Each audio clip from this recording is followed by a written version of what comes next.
أعوذ بالله من الشيطان الرجيم. بسم الله الرحمن الرحيم. الحمد لله على نعمة الإسلام وكفى بها من نعمة، ثم الصلاة والسلام على المبعوث رحمة للعالمين محمد بن عبد الله وعلى آله وأصحابه ومن تبعهم بإحسان إلى يوم الدين. أما بعد، السلام عليكم ورحمة الله وبركاته. musidɓe julɓe tedduɓe teddirɓe l'islam, ɓawon yettude o bajjo seniɗo wawɗo mo ronkata wiyeteɗo Allah juulay ɓurnaɗo tage fangon sallallahu alayhi wa sallam, kanko e ɓeygure makko nden fappa e sahabaɓe makko e kala wonɗo e lawol ɓeɗo yo Allah waɗu en e maɓɓe. musidɗo moɗon Abdallah Diallo Bruxelles salmini on salminago l'islam, salminago yimɓe aljanna ka aljanna. Yo Allah waɗan on fo moɗon wonɓe e ndarude e ndaroyeyɓe feƴƴinoyeyɓe e mawɓe meɗen wuruɓe fatiɓe jeyaɓe yimɓe aljanna. mi toriki Allah subhanahu wa ta'ala on koko mi woni andintinde ɗo hoore an, mi andintina musidɓe an. yo Allah waɗu hara ko fi Allah, waɗanalanka mandake an moƴƴo ñande sorroɓe arti. onon kadi wonɓe e ndarude e ndaroyeyɓe e feƴƴinoyeyɓe, yo Allah waɗan on ka mandake moɗon moƴƴa ñande sorroɓe arti, ñande koyɗe ɗowti hoore. musidɓe julɓe tedduɓe, hiɗen e zamanu ko wiyete kon zamanu jarrabuyeji, zamanul ibtila, zamanu tawmo be no jarribowa. woɓɓe no jarribora nawnaje, woɓɓe no jarribora ko wiyete kon ɓittendeji, woɓɓe no jarribora angal peewal, woɓɓe no jarribora ka ɓiɓɓe, woɓɓe no jarribora ka modiɓɓe, woɓɓe no jarribora ka ɓeyguli, woɓɓe no jarribora ka yumma muɗum en, woɓɓe no jarribora ka baba en muɗum, woɓɓe no jarribora ka musidal, woɓɓe no jarribora ka bolonda, woɓɓe no jarribora ka enɗan, woɓɓe no jarribora yewgol leyɗe porto, woɓɓe no jarribora hara hino leyɗe porto hino jarriba, woɓɓe no jarribora ka bangeji golle. mo be no jarribora tawata hayno wodi jarriboraɓe hara ka bange gandal, e jarriboraɓe ka bange ɗaɓɓere, e jarriboraɓe ka bange laamu, e jarriboraɓe ka bange laamateriji, kono ala hay goto tawata o jarriboraka. imma jarrabure on ka muusendi ka ɓandu, ma jarrabuye on ko muusendi ka wonki, ma jarrabuye on ko muusendi ka alhaali. kono neɗɗo fof haray hino jarriba. nelaɗo sallallahu alayhi wa sallam non ɓe maaki, inna allaha iza ahabba qauman ibtalahum. Allah dey kanko si o yiɗi yimɓe o jarribotoɓe. Allah subhanahu wa ta'ala on kadi o daali ka deftere makko, a hasiba nnasu an yutraku an yaqulu amanna wa hum la yuftanun. ene hara yimɓe ɓen ɓe sikku ɓay ɓe inni ko ɓe julɓe, wondema Allah subhanahu wa ta'ala on jarribotakoɓe. jawabu on ko o walaqad fatanna allazina min qablihim. min jarribike ɓen adiɓe ɓe, min jarribiɓe ha hewti nokkugo. nelaɗo sallallahu alayhi wa sallam ɓurɗo moƴƴude tagefo ngon, ɓe jarribama, ɓe ɓitti, ɓe sattira ha ɓe maaki, ɓe fewti Allah ɓeyni ya rab mata nasrullah. ene Allah ko honde tuma ngal ballal ngal wiwɗa a wallaylan, ko honde tuma ngal ballal ma woni ko arata. ɗum ɗo ko sahabaɓe e nelaɗo sallallahu alayhi wa sallam khayru khalqillah, ɓurɗo moƴƴude tagefo ngon fof hewtanimo ɗo. annabi Isa alayhi salam o jarribama, ɓe falama mo warde, ɓe huuɓimo, Allah subhanahu wa ta'ala on ƴawnimo. annabi Musa alayhi salam o jarribama kamayo, kanko e bani Israila. fir'auna hino e ɓawo makko, mayo ngon hino yeeso makko. bani Israila inni inna la mudrakun. Musa pelleti en hewtitama. anna Musa maaki, kalla inna ma iya rabbi sayhadin. ɗum wona gonga mon, min miɗo wondi e jomiya, pelleti o tindinaylan ko honno mi lumbirta.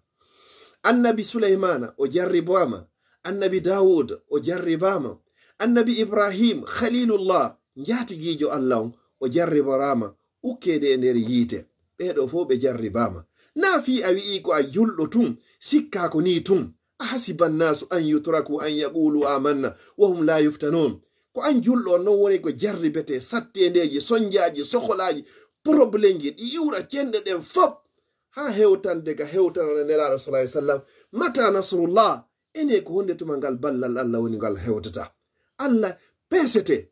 Allah subhanahu wa ta'ala ko ɗum o inni min anda wala na'lamanna allahu allazina sadaqu wala na'lamanna alkazibin. men anda men bittinayi o men sonja o men adda soholaji e probléme ha men sendinira ben gomɗinɓe tigi tigi e ben tawata gomɗinalngal kaka hoore to ni woni. Musidɓe julɓe tedduɓe, ko mi wone waɗirde nde yewtere ɗo fewndo ɗo jama on jarriborama ko wiyete kon nawnaje, jama on jarriborama ko wiyete kon fi kalisi, jama on jarriborama ko fiyete ko yewgol leyɗe, jama on jarriborama ko wiyete kon fi kaydiji, ko tawata ko kutumawo fi kaydi yondi heɓotun no ndi heɓori wo ha goɗɗo jomba ɓeygu goɗɗo, kaydirnin ko kutumawo yondi heɓotun ha no ndi wonon ndi heɓori wo ha ƴetta ɓiɗɗo goɗɗo baka e ɓiɗɗo ma. Ko fewndo jama on jarriborama yahugol leyɗe porto, nomi yarata wo yomi yahu tun laaɓi dagi, nomi yarata wo no mi hewtiroyta tun haysi ko goɗɗo mi warata fi yomi hewtoy tun. Jama on jarriborama hande fi kalisi, jawdi nin no ndi heɓorta wo yondi heɓo tun laaɓi ɗuuɗi dagi, no waɗa barki waɗaka barki foppo hande kadi yo heɓo tun no heɓori wo min kanko mbuɗi tun woni komi faala. Subhanallah, ene en yeggiti nyandego wondema en maayay accendi kaydiri, ene en yejjiti wondema nyandego en maayay accendi jawdi, ene en yejjiti wondema pellet fi hiɗen leyɗe porto ma en naati leyɗe porto en waawi maayude ɗo accen kaydiji e jawdi meɗen e leyɗe porto no woniri noon yahen tawoyen Allah subhanahu wa ta'ala o landito en. Ene en yejjiti wondema pellet haysi tawi en arari leyɗe porto ɗe waawi gollude ko moƴƴi yahen aljanna. Ene en yejjiti wona leyɗe porto, wona kaydiji, wona euro, wona dollar, wona ɗiɗo fab woni saabiwal aljanna. Saabiwal aljanna ko kalimatu tawhid, la ilaha illallahu e kulol Allah. Jonnon musidɓe julɓe tedduɓe, neɗɗo fuu neɗɗo wata o yeggitu maako nelaɗo sallallahu alayhi wa sallam. Lan tazula qadama abdin yawmal qiyama,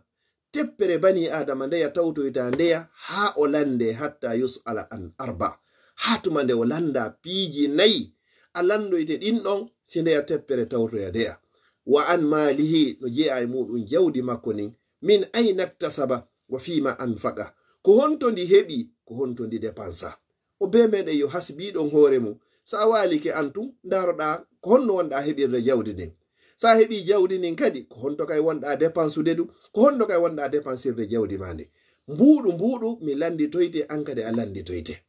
Wattaden hakkille moɗon. Wa an umrihi, gurnam maɗan kadi fof ka wonɗa suka, ɗa wawi darade juula, ɗa wawi jangude, ɗa wawi hunjade, cellal no woodi, hakkille no woodi, ene ko honnum ardinanɗa dina Allah kan, an kadi nyande mayɗa ko honnu yima jama on darata ɓawoma, ko honnum accanɗa l'islam, ko honnum accanɗa julɗe Allah ɓen, ka accino tu yennoje jene. Si ɗum ɗon feƴƴi musidɓe julɓe tedduɓe, jonno si jarrabuye ari julɗo, Allah liɓi e ma ko wi'ete kon nawnare. Nawnare a nawni, imma ko nawnare wunki, imma ko nawnare ɓandu, imma ko nawnare ka ɓeygure, a nawnu ma a nawnira. Nelaɗo sallallahu alayhi wa sallam ko honɗum ɓe maaki e hadis mo filli ɗum Abdullahi ibn Umar radiyallahu anhuma. Abdullahi oɗo ko geɗal Seydina Umar mo anduɗen on lontiɗo nelaɗo sallallahu alayhi wa sallam ɗiɗaɓo. Qala o wi qala rasulullahi sallallahu alayhi wa sallam, nelaɗo Allah on mo jamɓe kisi woni e muɗum maaki, ma min muslimin, wo ala wo e julɗo, foti ko suddiɗo, foti ko duhiɗo, foti ko paykum, foti ko mawɗo, wo ma min muslimin, ala wo e julɗo, yusibuhu heɓa mo azan lorra, kala ko lorrata wonki ma kala ko lorrata ɓandu ma ko lorranayma e ɓiɓɓe ma e ɓeygu ma e moodi ma. Ko ɗum woni azan lorra, ko tawata bani adama on falaka yo hewtu ɗum. Ɓe jonno ɓeyni min maradin, immorde e nawnare. Fama siwa ma kadi ko wona nawnare fow, perdugol jawdi, perdugol ɓiɗɗo, perdugol moodi, perdugol ɓeygu, perdugol jaahu, perdugol teddugal, perdugol laamu, ɗiɗo fow ko wiyete kon ko lorra wonande bani adama. Jonnon si ɗum ɗo heɓi bani adama on, hara himo gomɗini ko o julɗo, himo felliti wona innugol ko kaarijo gerilan, hara hina innugol ko ɓeeɗo mbilɗilan, hara hina innugol ko ɓeeɗo woni ko jokkilan, hara hina innugol ko ɓeeɗo mi hoyɗi, o ƴetta ɗum ɗo foppo o watta e juuɗe Allah subhanahu wa ta'ala, o wi'a qaddara Allahu wa ma sha'a fa'ala. Allah hoddirino ɗum ɗo pellet wopatalan nelaɗo ɓe makino la wijitama atil umma si mofteɗen fop moɓodiri ala an yanfa'uka bi shay'in fiyo ɓe nafa hunde lam yanfa'uka illa bi shay'in qad katabahu Allahu lak sina nden hunde nde Allahu windama wala wijtama'u ala an yadurruka bi shay'in lam yadurruka illa bi shay'in qad katabahu Allahu alayka rufi'atil aqlamu wa jaffati suhuf si adna Allah fu moɓodiri duhiɓe suddiɓe paykun e mawɗo jinna e yimɓe adiɓe e sakkitiɓe fiyoɓe lorre e pihun gotum kun Allah subhanahu wa ta'ala hoddirari kun lorrete nyandi heɓuɗa balɗe 190 ka nder renga yummama ɓe fop maɓɓe ɓe ronkay ɓe wawatama lorrude jon noon nelaɗo sallallahu alaihi wasallam e maki wo kala ko heɓi julɗo immorde e lorra foti ko nawnare ma ko wona nawnare illa hatta Allahu bihi sayyi'ati subhanallah wo sina haray Allah on sammini sabu kon lorra ko heɓuma ka ɓeygure ma ko heɓuma ka ɓandu ma ko heɓuma ka wonkima Allah samminiray bakkatuji maɗin sabu kun lorra hun heɓu kumma ɗon haysi tawi hara ko bullal woni ko yuma wo Allah saɓiniray o montay o yafantoma o ittay bakkatuji maɗin wano honno kama tahuttu shajaratu waraqaha wano andirɗen non leggal samminirta kaaki muɗum ɗin ko non Allah saƴinirta kadi o itta bakkatuji ma gopi ma ko faggitiɗa kon faya subhanal hayyi allazi la yamut musidɓe julɓe tedduɓe ko filli hadisi on kadi ko imam muslim ma'ana on kala ko heɓuma e lorra kala ko heɓuma e sonja kala ko heɓuma e sohola hadisi ko ɓe inni ma yusibul muslim min hammin wala hazanin wala ghammin wala wasabin hadisi on yaltoy ɓe inni hatta shawkata yusakuha haysi tawi ko bullal yuymo illa kaffara Allahu bihi min khataya sina Allah yafike ma bakkatuji maɗi siɗa yewde ka hoore lawol a yuwike inna qaddara Allahu ma sha'a fala Allah hoddirino mi yiwotono ɗo harna innigol he hanki ko nenan kaari en mi inniti ko ɓeeɗa mi fotti ko mi yaltata ɓeeɗo hanki ɓe ndaranno gite bonɗe ɓeeɗo min sunkuno nden nyande ɓe hiɓe monanila hara inna ɗum ɗo Allah hoddirino ya andu bakkatuji maako o yaajiɗon yaariɗon kadi ɗi wannoɗa hara anda imma ko waɗirɗa ko juuɗe ɗen imma ko waɗirɗa a wowlu imma ko waɗirɗa ko gite ɗen a ndaaru ma ko waɗirɗa ko koyɗe ɗen ma ko waɗirɗa ko ɓandu ma nu hara anda a lorririno goɗɗo ɓandu ma nu hara anda kono ko si tawi pellete hara hiɗa gomɗini lan yusibana illa ma kataballahu lana hay e hunde wawa en heɓude musidɓe julɓe tedduɓe siwona konko Allah subhanahu wa ta'ala o hoddirani en woni ko o windani en bani adama o wata wonde tun hara nyande be ko welo welo wonde ko be sonja ara sa yi joni valeur jawdi hino hitti ko ɓay neɗɗo tampuɗo hino woodi so yi joni laamu hino hitti ko ɓay laamaɓe hino woodi so yi joni gandal hino hitti ko ɓay ɓe janga hino woodi so yi joni nayewu hino hitti ko ɓay pay ko hino woodi sa yiɓige ɗo dolle kaalisi foppuɗo jogi kaalisi haray kaalisi on o hitta si tawi nyande be ko cellal bani adama on so jarribaka ka wonki makko ka ɓeygure makko ka ɓandu makko o beway fi honno Allah inni ka deftere makko kalla ko haqiqa innal insana tabbitino neɗɗanke on la yatgha ko o beway ɗum arra'ahu staghna tuma nde o yi hoore makko hara ko alɗuɗo bani adama on so yehi ha o alɗi si tawi ko falnoɗo kaydi heɓike ko falnoɗo golle heɓike ko falnoɗo ɓeygu heɓike ɓiɓɓe heɓike jaahu heɓike teddungal heɓike laamu heɓike gandal heɓike neɗɗo on ko beway ɗum hande kadi o yiyata ɗo neɗɗo ɗo mo mara kaydi ɗo no daro yeeso o tohun cokko fi honnon himo andi si ɓe ari ɗon moƴƴanamo de tohun cokko si waɗi hitowo no kun siƴi o ko ñamuno kon foppo yonkay kono ñande daari o tawi watti carte makko séjour on ka jiifa himo jogui nationalité makko sago makko yo contrôle waɗu tun hande kadi bani adama on koye mo mara hay hunde okkorteɗo on ɗon kadi o bewata fi on ɗon hunde ala kono ñande tawata ha jiifa on heewi tew compte bancaire on heewi tew ko wolanɗa mo wohina ɗum ko wi kon ko ɗum ɗon pet kalla ko haqiqa innal insana tabitino neɗɗanke on la yatgha mi wondi ko beway ɗum honde tuma joomi amen arra'ahu staghna tuma nde o yi hoore makko ko alɗuɗo o alɗiri jawdi o alɗiri gandal o andiri jaahu o addiri laamu ɗiɗo fop kala ko heɓi e muɗum on say noon o bewata bani adama on noon so bewi noon on say so wattana hakki non ko Allah subhanahu wa ta'ala ko on say non hari woni ko nangata mo su'itiro yamo lettiro yamo kadi nin jawdi ndo hebi don kadi ka yite jahannama luttino yamo don kadi ko beedo wi'ete yawmal qiyama ma aghna anni maliya halaka anni sultaniya ene de ndi jawdi an hay hunde ni nafarila laamu ko mi jogino kon kadi fop boni hande kadi wodi e goto e moƴƴinoɓe woɓɓe no wi ko Harun Rashid ay yeyi ha hewti ka o maya o inni no woronde lan nabol lan ka kaburu ka ngayka ka wattinoy to lan non simi mayi